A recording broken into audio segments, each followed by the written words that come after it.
আসসালামু আলাইকুম everyone, welcome to অরিশাস cooking. প্রথমে সকলকে জানাচ্ছি ঈদ মোবারক। চলুন আজকে ঈদ স্পেশাল একটা জর্দা সেমাইয়ের রেসিপি দেখে নিই। প্রথমে আপনাদেরকে দেখাচ্ছি সেমাইটা ঠিক কতটা ঝরঝরা হয়েছে। দেখে হয়তো বুঝতে পারছেন সেমাইগুলো কোনোটার সাথে লাগছে না। অনেক সময় এমন আছে অনেকে রান্না করার পরে সেমাইগুলোকে ছাড়িয়ে নিতে হয়, কিন্তু দেখেন আমারটা হচ্ছে না। চলুন পারফেক্ট একটা জর্দা সেমাইয়ের রেসিপি দেখে নিই। প্রথমে আমি এখানে চিকন সেমাই নিয়ে নিয়েছি। সেমাইগুলো কিন্তু আমরা এ পর্যায়ে ধুবো না, সেমাইগুলো এভাবেই রাখছি আর ভেঙে নিচ্ছি। আর আমি এখানে নিয়েছি 3 পদের বাদাম আর কিশমিশ। আস্ত মশলা নিয়ে নিয়েছি একটা তেজপাতা, 3টে এলাচ আর ছোট এক টুকরো দারচিনি। এবার প্রথম কাজ, শুকনো সেমাইগুলোকে ভেজে নিব। কোনো তেল ঘি ছাড়া আমি এখানে শুকনো সেমাইগুলোকে ভালো করে ব্রাউন কালার করে ভেজে নিচ্ছি। এখানে আমি 2 কাপ পরিমাণে শুকনো সেমাই নিয়েছি। সেমাইগুলো ভাজার সময় অনবরত নাড়তে থাকতে হবে যাতে সেমাইগুলো পুড়ে না যায়। এর পর্যায়ে সেমাইগুলো ঠান্ডা হতে দিচ্ছি। এবার একটা কড়াইতে ঘি নিয়ে নিচ্ছি। 1 চামচ ঘি দিয়ে আর বাদাম কুচিগুলো দিয়ে দিচ্ছি। এই পর্যায়ে বাদাম আর কিশমিশগুলোকে ভালো করে ভেজে নিচ্ছি। ভাজার সময় খেয়াল রাখতে হবে যাতে এগুলো পুড়ে না যায়। সবগুলো বাদাম আর কিশমিশ ভালো করে ভেজে এগুলোকে তুলে রাখছি। এই পর্যায়ে আগের থেকে যে ঘি দিয়ে আমরা বাদাম ভেজে নিয়েছি তার মধ্যে আরও 2 চা চামচ পরিমাণে ঘি দিয়ে দিচ্ছি। ঘিটা ভালোভাবে গরম হয়ে গেলে এ পর্যায়ে দিয়ে দিচ্ছি আগের থেকে রাখা ফোড়ন। তেজপাতাটাকে আমি টুকরো করে দিয়েছি। এবার এগুলোকে 1 মিনিট ভালো করে ভেজে নিচ্ছি। ভালো করে সবগুলো আস্ত ফোড়নকে ভাজা হয়ে গেলে এ পর্যায়ে দিয়ে দিচ্ছি 2 কাপ পরিমাণে নারকেল। নারকেলগুলোকে ভালো করে ঘিয়ের মিশ্রণের সাথে মিশিয়ে নিচ্ছি।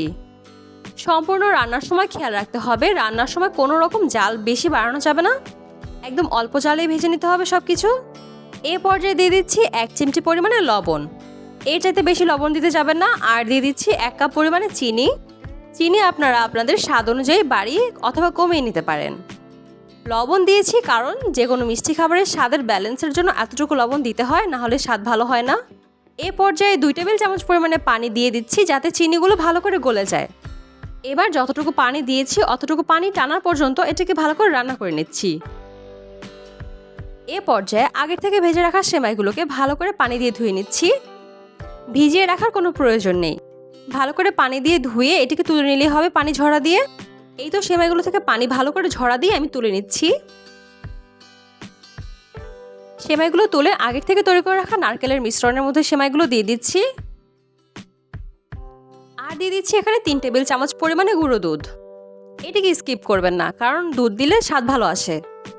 এবার সবগুলো উপকরণ ভালো করে মিশিয়ে নিচ্ছি। আপনারা চাইলে কিন্তু এ পর্যায়ে গুঁড়ো দুধের পরিমাণ বাড়িয়ে দিতে পারেন, কিন্তু এই সেমাইটির মধ্যে লিকুইড দুধ দিবেন না। সেক্ষেত্রে আপনার সেমাইটা ঝরঝরা হওয়ার চান্সেস একদম কমে যাবে, কারণ সেমাইগুলো প্রয়োজনের চাইতে বেশি রান্না হয়ে যাবে। সবগুলো উপকরণ ভালো করে মেশানো হয়ে গেলে এ পর্যায়ে সেমাইটিকে 5 মিনিট ঢেকে রাখছি। 5 মিনিট পরে ঢাকনা তুলে নিচ্ছি। যতক্ষণ ঢেকে রাখবেন খেয়াল রাখবেন জাল একদম কমিয়ে দিবেন, না হলে কিন্তু নিচ থেকে পুড়ে উঠতে পারে। এই 5 মিনিট সেমাইগুলোকে ঢেকে রাখলে সেমাইগুলো এমনিতেই সেদ্ধ হয়ে যায়। এ পর্যায়ে দিয়ে দিচ্ছি আগের থেকে ভেজে রাখা বাদাম আর কিশমিশ।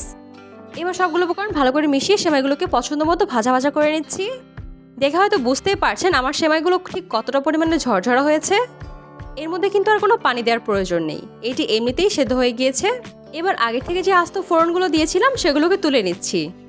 এই তো আমাদের জর্দা সেমাই তৈরি। রেসিপিটি কেমন লাগলো অবশ্যই কমেন্ট করে জানাবেন, ভালো লাগলে শেয়ার করে দিবেন। এখন পর্যন্ত আমার চ্যানেলটাকে সাবস্ক্রাইব না করে থাকলে এখনই করে দিন। বেল আইকন ক্লিক করতে ভুলবেন না, এবং অবশ্যই ঈদে এই সেমাইটি বাসায় তৈরি করে খাবেন। কেমন হয়েছে তাও জানাবেন। Thanks for watching. আল্লাহ হাফেজ।